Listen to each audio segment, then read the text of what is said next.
Well, what's your frame of thinking? I mean, like, I'm a practicing Quaker. I think that kind of hangs a lot on how I look at it, and we believe in equity and, like, just, again, that simple premise. Like, a lot of religions have that, like, world, universal, love everybody kind of premise. The way we kind of look at it is, like, the light of God's in everybody, so therefore I can't punch you, to go back to that, or you're worth consideration, and that each and every single person on the subway platform is worth fighting for. You know what I mean? Men don't have to just be this. We don't have to have just one partner. We can be open with ourselves. I might be pansexual. If I find a partner that's pansexual in the future, I'll be very happy about that. Why? Because we can all be open about ourselves. And that's how it works. Because in actuality, all of these are different circumstances taken on a case-by-case basis. And you would have a relationship with a trans person? Yes, I would.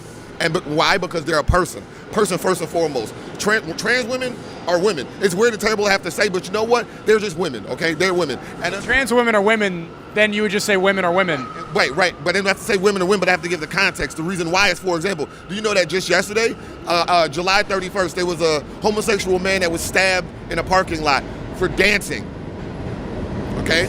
He was stabbed in a parking lot for dancing. The LGBT community still has problems, booby, just like the black community still has problems and all the other ones. So I don't know if it's clear, but I'm a trans woman, and Quakers have had trans members since the 1770s. So, like, I wasn't out as trans at the time, but I think something subconsciously kind of attracted me to that religion. And also, and it's also, I like how they practice, because, like, we all just sit in a room and stare at each other in meditation until somebody wants to speak up on what the God has to tell them. You know what I mean?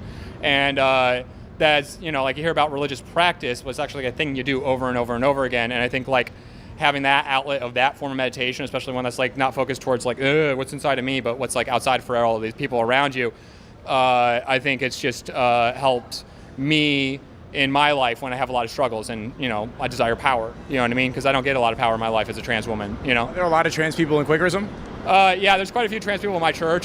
Depends on which house of worship you go to, but I can name 6 Quakers who are trans or gender nonconforming. So, and, you know, outside of, you know, going to the certain bars in New York City, you kind of have a hard time finding more than 6 trans people in the room at once. You know what I mean?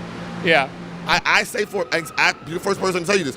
Women are women. Okay, I don't like saying trans women are women because I think it's uncomfortable, because trans women want to, they hold out the social performance and all the necessary aspects of being a woman. The feminine criteria, the feminine condition, and the feminine ideal. That's what it is.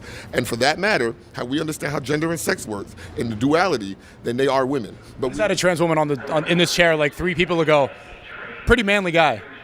And you know what? This comes with a transition with that. I have to ask you a gotcha type question. Do you think that kids should be able to have transgender surgeries? Kids are not getting transgender surgeries. I would say I would defer to what the medical community says, and gender affirming care. A lot of times people hear about kids getting access to gender affirming healthcare, and they think surgeries, because a lot of times people just look at our thing and think, like, oh, it's sexual, so immediately they think about the balls or whatever. Gender affirming care to kids is usually social stuff, where, like, they get access to like a doctor, or they're able to dress in the way that feels right for them, and then they get puberty blockers to stave off this decision until they're 18 and mature enough to make this decision for themselves. So yes, that's 100% not what I said. Did I mention the word surgery? And those 3 should they be able to get surgeries? I defer to what the medical community says, and most of them will say no. I mean, some kids get top surgery, they get their breasts removed, but also I have plenty of cis women friends who get breast reduction surgery, and nobody ever gives a shit about that twice, right? I don't really trust you, and this kind of feels like a bullshit thing, so go fuck yourself.